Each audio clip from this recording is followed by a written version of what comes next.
Hello everyone, welcome to my new blog study with Nikki PGT.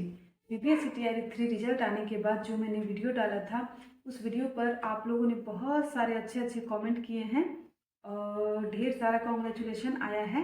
तो आप लोगों को थैंक यू और इतने अच्छे अच्छे कमेंट करने के लिए भी थैंक यू। और उसके बाद आप लोगों ने सबने जितने बहुत सारे लोगों ने ये कमेंट किया है कि मैंने क्या क्या कौन सी बुक पढ़ी थी और उसकी बुक लिस्ट बताने के लिए।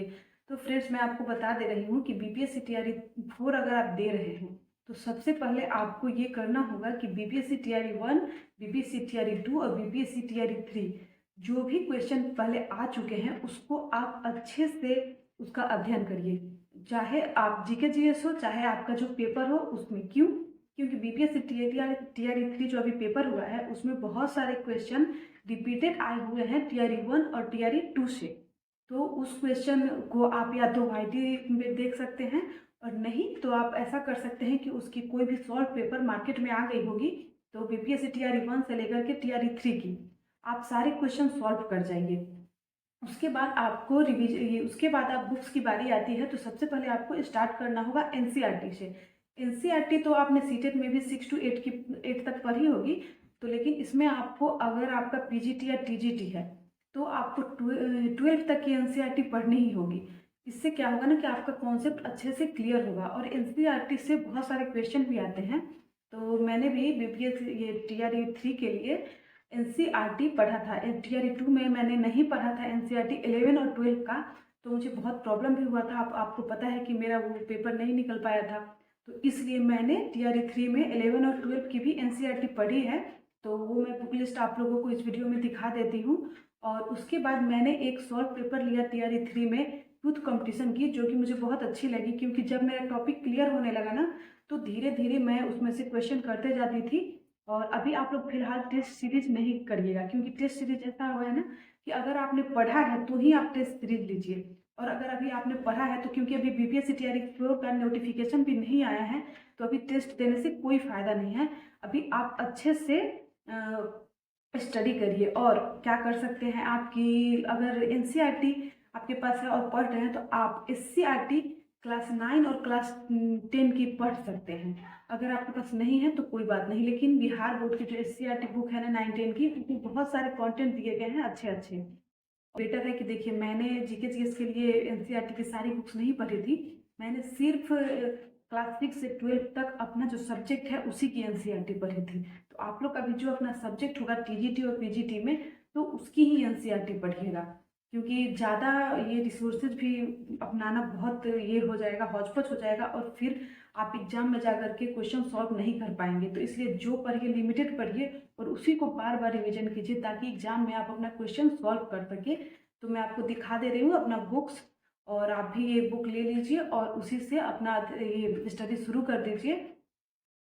बुक लिस्ट की बात करें तो सबसे पहले आपको एनसीईआरटी से शुरुआत करनी होगी। जैसे ये क्लास 6 की देखिए मेरी एनसीईआरटी है और आज मैं बात कर रही हूँ सिर्फ अपने सब्जेक्ट हिस्ट्री की। तो मैंने हिस्ट्री के लिए सारी एनसीईआरटी पढ़ी थी। ये क्लास 6 की एनसीईआरटी है, क्लास 7 की एनसीईआरटी और ये क्लास 8 की एनसीईआरटी है, 9th की एनसीईआरटी और ये क्लास 10th की एनसीईआरटी।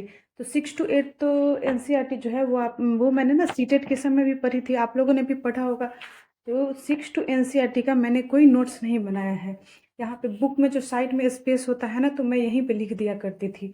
और आप लोग ये भी ध्यान रखेंगे कि ये जो बॉक्स बना हुआ है ना तो इसको बहुत अच्छे से इसको या तो कहीं नोट कर लेंगे या तो इसको अच्छे से पढ़ेंगे, क्योंकि बीपीएससी में यहीं से ज़्यादातर क्वेश्चंस आते हैं जो बॉक्स छोटे छोटे बने होते हैं उन्हीं में से। तो 6 to 8 के मैंने नोट्स नहीं तैयार किए थे। ये क्लास 9 का चैप्टर 1 है, आप देख सकते हैं मैंने कितने अच्छे से इसका नोट्स बनाया है।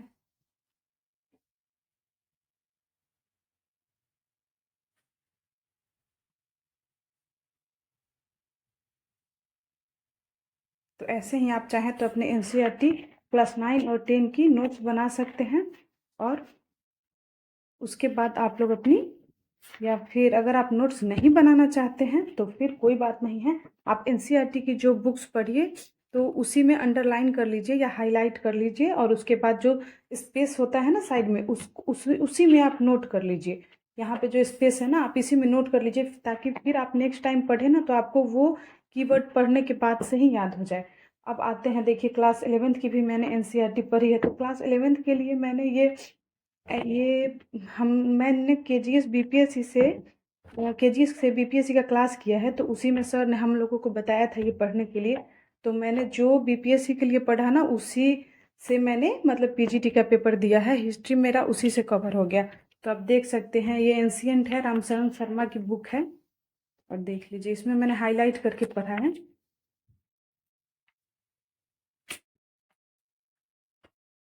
उसके बाद मध्यकालीन के लिए ये बुक आ गई, ये आप ले सकते हैं।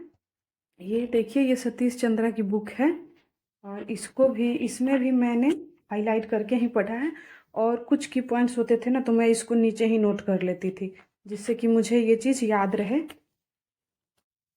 इसमें सब देखिए मैंने यहीं पे नोट डाउन कर लिया है, और ये मैं याद कर लेती थी। उसके बाद जो मुझे याद नहीं होता था तो ये याद मुझे हो जाता था।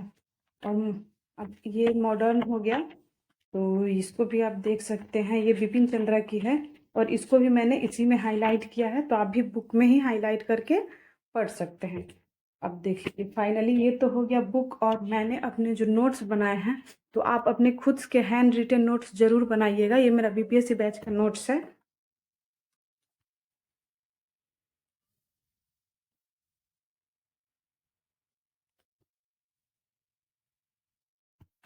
अब ये भी मेरी, ये देखिए, ये इंडियन नेशनल मूवमेंट का मैंने पूरा अच्छे से शॉर्ट नोट्स बनाया था, और मैं ये उसी से पढ़ती भी थी। तो इसको अगर अच्छे से आप नोट्स बनाएंगे ना, तो आपको पढ़ने में भी अच्छा लगेगा। क्वेश्चंस है, और ये मतलब मुझे तो बहुत अच्छा लगा। आप देख सकते हैं एक बार इसको, इसकी मैंने क्या हालत कर दी है। इस बुक, ये सॉल्व पेपर है, यूथ कंपटीशन की है।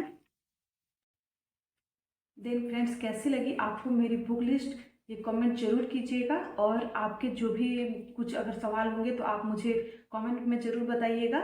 मैं आप लोगों का जवाब दूंगी, और अगर हो सके तो मैं अपने नोट्स, कभी कभी कोई टॉपिक होगा तो मैं उसको रिवीजन करा दूंगी। That's all. Please like share and subscribe my channel. Thank you.